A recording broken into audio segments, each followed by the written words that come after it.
Hello students, आज का topic है फांसीवाद। तो फांसीवाद एक सर्वाधिकारवादी विचारधारा है। यद्यपि प्राचीन राजनीतिक विचारकों की कृतियों में भी सर्वाधिकारवादी का उल्लेख मिलता है, लेकिन इसे मुख्यतया 20वीं शताब्दी का ही देन कहा जाता है। हेरोड बटर ने अपनी पुस्तक द लास्ट पीस में फांसीवाद की उत्पत्ति का मुख्य कारण प्रथम विश्व युद्ध माना है। उनका कथन है कि 1914 में जो प्रथम विश्व युद्ध छेड़ा गया वह लगभग 1918 तक जारी रहा। इतने वर्षों तक युद्ध के चलने का अर्थ था भूखमरी, गरीबी, अराजकता आदि।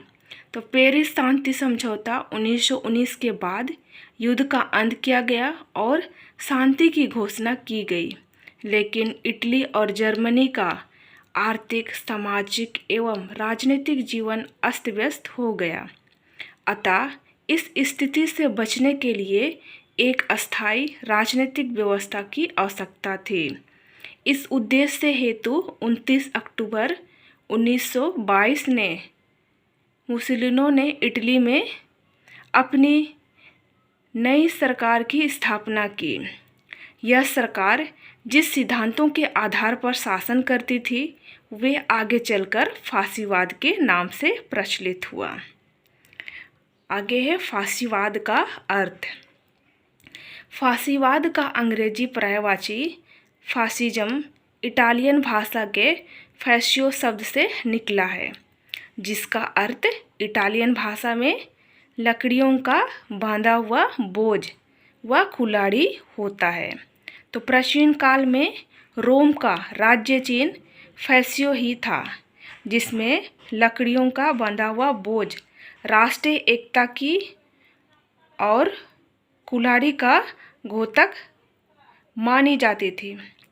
फांसीवाद देश के युवाओं को एकता की प्रेरणा देने वाला मुसोलिनी का विशेष संदेश और कर्तव्य था, जिसमें वाद विवाद की अपेक्षा कार्य को अधिक महत्व दिया गया था। फांसीवाद का स्वरूप सैद्धांतिक कम और व्यवहारिक अधिक रहा है। परिभाषा में देखेंगे, आर.पी. दत्त के अनुसार फांसीवाद कुछ विशेष परिस्थितियों के उत्पन्न होने के बाद आधुनिक पूंजीवाद की समाप्ति करने का सर्वश्रेष्ठ साधन है। ये किसका कथन है? आर.पी. दत्त के अनुसार। नेक्स्ट है, सैविन के अनुसार फांसीवाद विभिन्न स्रोतों से दिए गए उन सिद्धांतों का योग है जो परिस्थिति के आवश्यकता के अनुसार एकत्र किए गए हैं। आगे है फांसीवाद के प्रमुख सिद्धांत या विशेषताएं। पहला है, फांसीवाद एक क्रमबद्ध दर्शन नहीं है। व्यक्तिवाद, आदर्शवाद या साम्यवाद की तरह फांसीवाद एक क्रमबद्ध दर्शन नहीं है। फांसीवादियों के पास ना तो अपनी कोई निश्चित सिद्धांत है और ना तो कोई निश्चित कार्यक्रम। वास्तव में वे सैद्धांतिक वाद विवादों की उलझन में पड़ना ही नहीं चाहते हैं। फांसीवाद सिद्धांत और निश्चित कार्यक्रम में विश्वास नहीं करता है। फांसीवाद का आधार तो व्यवहार और वास्तविकता है। सेकंड पॉइंट है, फांसीवाद समाजवाद विरोधी है। तो फांसीवाद समाजवाद पर भी विश्वास नहीं करते हैं। वे वर्ग संघर्ष एवं इतिहास की भौतिकवादी या आर्थिक व्याख्या की भी आलोचना करते हैं। वे इस बात को भी स्वीकार नहीं करते हैं कि संपूर्ण जीवन आर्थिक तत्वों से संचालित होता है। उनका मानना है कि धर्म, देशभक्ति, पवित्रता और वीर पूजा मानव जीवन के आर्थिक महत्वपूर्ण आदर्श है। फांसीवाद वर्ग संघर्ष की धारणा को भी अस्वीकार कर समाज के सभी वर्ग के सहयोग से राज्य की सर्वोत्तम एवं बहुमुखी उन्नति का प्रयत्न करता है। नेक्स्ट पॉइंट है, फांसीवाद स्वतंत्रता को अधिकार नहीं मानता है बल्कि कर्तव्य मानता है। तो फांसीवादियों की दृष्टिकोण है कि व्यक्ति की स्वतंत्रता राज्य की शक्ति पर निर्भर करता है और राज्य आंतरिक रूप से या बाह्य दृष्टि में जितना अधिक शक्तिशाली होगा, व्यक्ति उतना ही अधिक स्वतंत्रता का उपयोग कर सकेंगे। फांसीवादियों के अनुसार स्वतंत्रता कोई भी व्यक्ति राज्य से अधिकार के रूप में नहीं मान सकता। स्वतंत्रता राज्य की इच्छा पर निर्भर है। स्वतंत्रता के क्षेत्र में व्यक्ति कभी भी निर्णायक नहीं हो सकता, केवल राज्य ही इसका निर्णय कर सकता है। नेक्स्ट पॉइंट है फांसीवाद फांसी दल को राज्य की अंतर चेतना मानता है।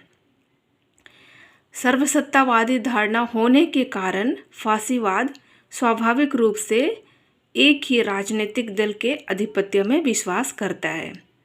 दल राज्य का मुख्य अंग माना जाता है और दल को राज्य की सत्ता पर एकाधिकार प्राप्त होता है। दल की सदस्यता बहुत अधिक सीमित थी और दल के साधारण सदस्यों का एकमात्र कर्तव्य और अधिकार दल के नेता मुसोलिनी का आज्ञा पालन करना था। नेक्स्ट पॉइंट है जातीय श्रेष्ठता पर विश्वास। तो सभी फांसीवादी अपने जाति और विचारधारा की श्रेष्ठता पर विश्वास करता है। इटली के फांसीवादियों को इटली के अतिथि पर गर्व था। उसे गौरवान्वित करने के लिए वे कुछ भी करने के लिए तत्पर थे। नेक्स्ट है मूलभूत मानवीय समानताओं की अवहेलना। तो प्रोफेसर हेलोविल के अनुसार समानता की धारणा को अस्वीकार करता है। फांसीवादियों के अनुसार मानव जीवन का मूल आधार असमानता है। प्रकृति के द्वारा मनुष्य को योग्यता और शक्ति समान मात्रा में नहीं वरन असमान मात्रा में प्रदान की गई है। इसके अनुसार पुरुष स्त्री से श्रेष्ठ होता है, सैनिक असैनिक से, फांसीवादी दल का सदस्य अन्य सामान्य व्यक्ति से श्रेष्ठ होता है। असमानता की इसी धारणा के आधार पर फांसीवाद परतंत्र का विरोध और कुलीनतंत्र का समर्थन करता है।